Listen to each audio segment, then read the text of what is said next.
कोही छ त गाइज म जतिको जाँगरिलो आइएम गोइङ फुटसल अनि इट्स रेगुलर बिहान 6 बजे उठ्यो हिँड्यो एनीवन हियर छैन केटाहरू अल्छी छन् इट्स 6:14 इट्स जस्ट 6:14 6:30 मा गेम सुरु हुन्छ म हिँडेँ अब let's go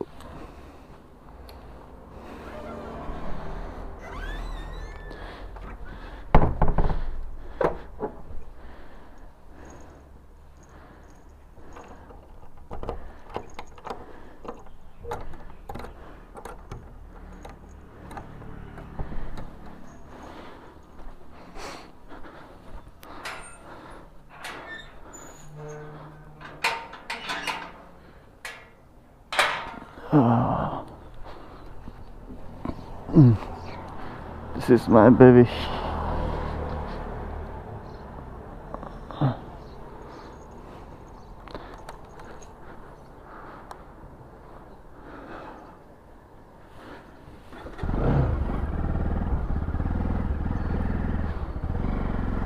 La la la la la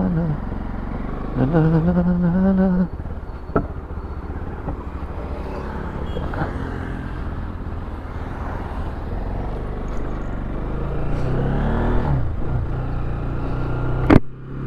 Hello guys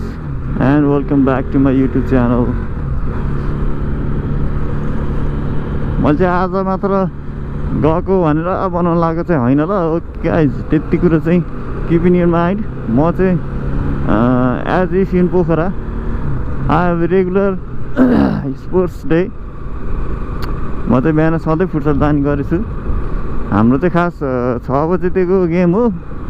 अब सबैजना आउँदा ओर्दा गेम सुरु गर्दा चाहिँ 6:30 भइसक्छ 6:20 भनेपछि 6:15 भएछ अहिले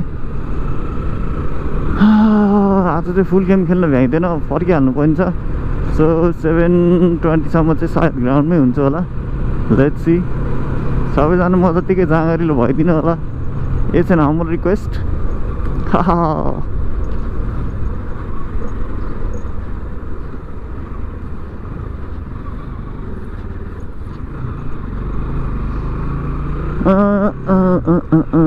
Funky videos बादल बनेरै आए नि हुन्थ्यो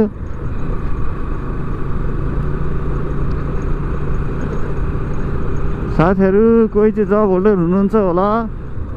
if you are in Pokhara area job holder हुनुहुन्छ एन्ड तपाईँलाई चाहिँ बिहान के गरौँ कसो गरौँ हुन्छ भने you can join us to हाम्रो फुटसल लोकेसन चाहिँ Ganeshtol Pokhara Ganeshtol sports castle if any one interested you can join register गर्नुहोस् जोइन गर्नुहोस् मेरो चाहिँ पुरानो रजिस्ट्रेसन हो म काठमाडौँ भए पनि म पोखरा आउँदा चाहिँ म छिरेकै हुन्छु यहाँ किनभने यहाँ आइसी फुटसल गएन भने चाहिँ आई डोन्ट फिल लाइक कि मलाई केही पुग्यो जस्तो फिलै हुँदैन कि दिनभरि के गरेन के पुगेन भनेर जस्तो हुन्छ त्यो आफ्नो बानी हुँदो रहेछ काठमाडौँ पनि गइन्छ तर काठमाडौँ चाहिँ हाम्रो रेगुलर छैन हाम्रो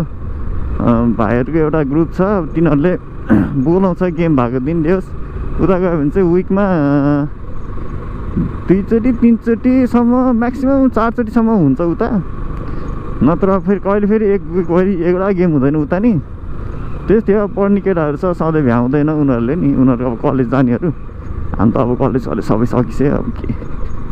काम गर्ने बस्ने त हो अनि फ्री टाइम मिलाएर जाने हामी पनि सधैँ त हामी पनि भ्याइँदैन अब यहाँ चाहिँ मर्निङको टाइम भएर चाहिँ यहाँ सबैजना भ्याउँछन् दिउँसो काम गर्दानीहरू त दिउँसो काममा गइहाल्छन् यहाँ सबैको आफ्नो बिजनेस छ यहाँ अहिले हामी खेल्ने ठाउँमा चाहिँ एभ्री वान इज बिजनेसम्यान सबै अलिक सिनियर दाइ नै हुनुहुन्छ कोही अब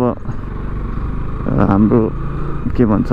अङ्कलहरूको एजमै हुनुहुन्छ कोही हाम्रै मेरै अब अङ्कलको एज भनेपछि you guys can expect mature मान्छेहरू हुनुहुन्छ अब उहाँहरू चाहिँ एक्सर्साइजको लागि आउनुहुन्छ म इन्टरटेनमेन्टको लागि आउँछु म्याक्सिमम् हाम्रो मेरो एजको चाहिँ सबै इन्टरटेनमेन्टकै लागि आउँछन् कोही अब रेगुलर आउनु भइसकेपछि के हुँदो रहेछ नि बिहान निन्द्रा छोडिहाल्छ अनि अब घर थपक्क बसिरहन सकिन्न बिहान एकछिन यसो गयो वार्मअप गऱ्यो ज्यान तात्छ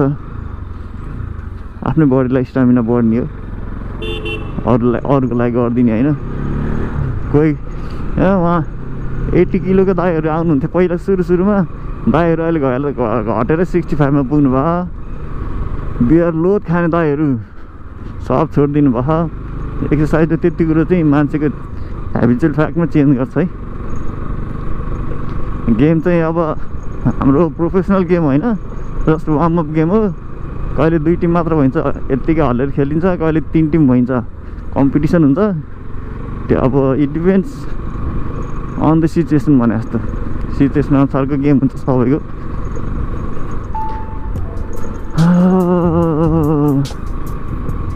अब लोकेसन भिडियो भन्नुहुन्छ नि अब लोकेसनै यही हो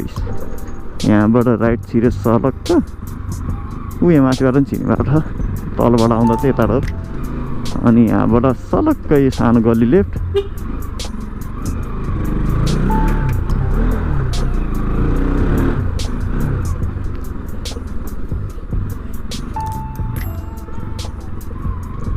यहाँ चाहिँ यो चाहिँ जिम स्पोर्ट्स क्यासल जिम हो गणेशटोलको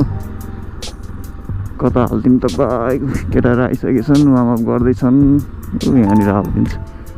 फेरि क्यामेरा स्यामेरा ठोकिन ज्या हुन्छ